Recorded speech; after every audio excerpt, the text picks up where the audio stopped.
This is a little story of how I made my Snoozy shoes.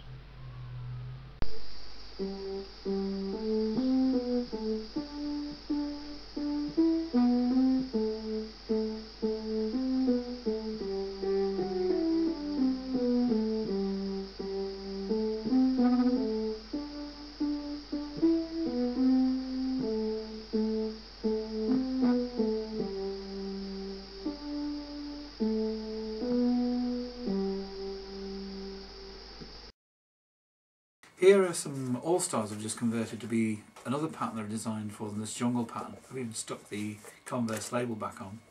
And to do that, all I've done really is to sort of take a piece of cloth, pull it with sort of an edge so there's an edge inside, tuck these over, stitch very crudely along the top edge, snip in and trim in. You can see the shaggy bits inside.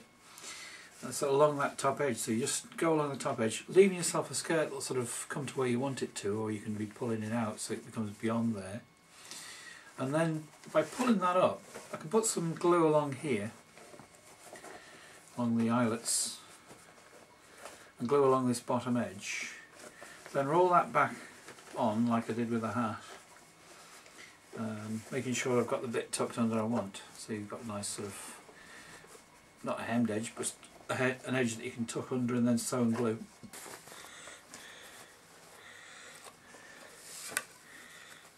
Put the glue literally on the eyelet there. I don't drip it all over myself. I'm able, this is dry now, see that you still see the eyelets inside there. They're what's going to hold the laces and everything together. So I'll be able to pierce through these now this is dry. But I'll wait until I've sort of stitched around this outside edge so that I'm not pulling them off. Don't want to release the glue on those. Okay, it's quite easy where this is to actually show you the action of using a needle and pliers as a thimble. So that's the action basically. Bodkin.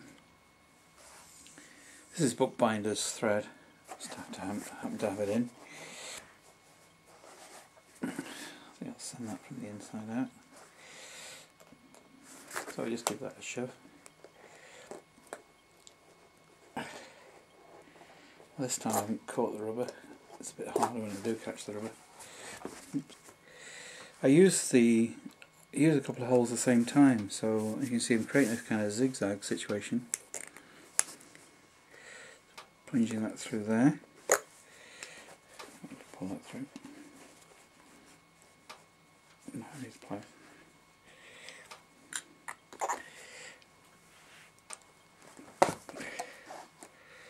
So sort of got a line there going that way. If I can get this to coincide like I have done there, that's convenient.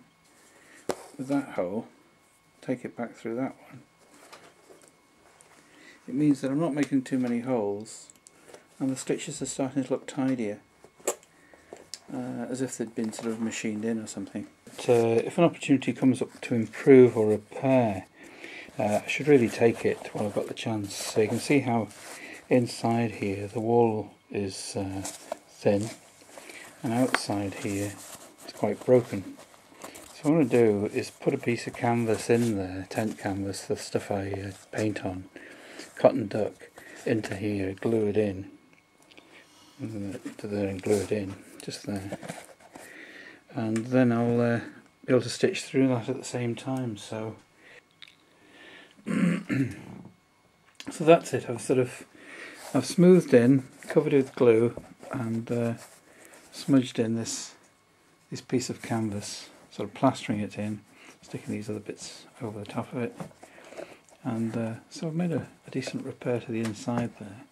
I'll stitch through and bind that in. So the eyelets, and I'm going to just push this old etching needle through. And so this is the final bit really. Just making it so the laces can be placed through, and you can see it's sort of quite distinctive, and it's become sort of one solid material with the little bits of there we go.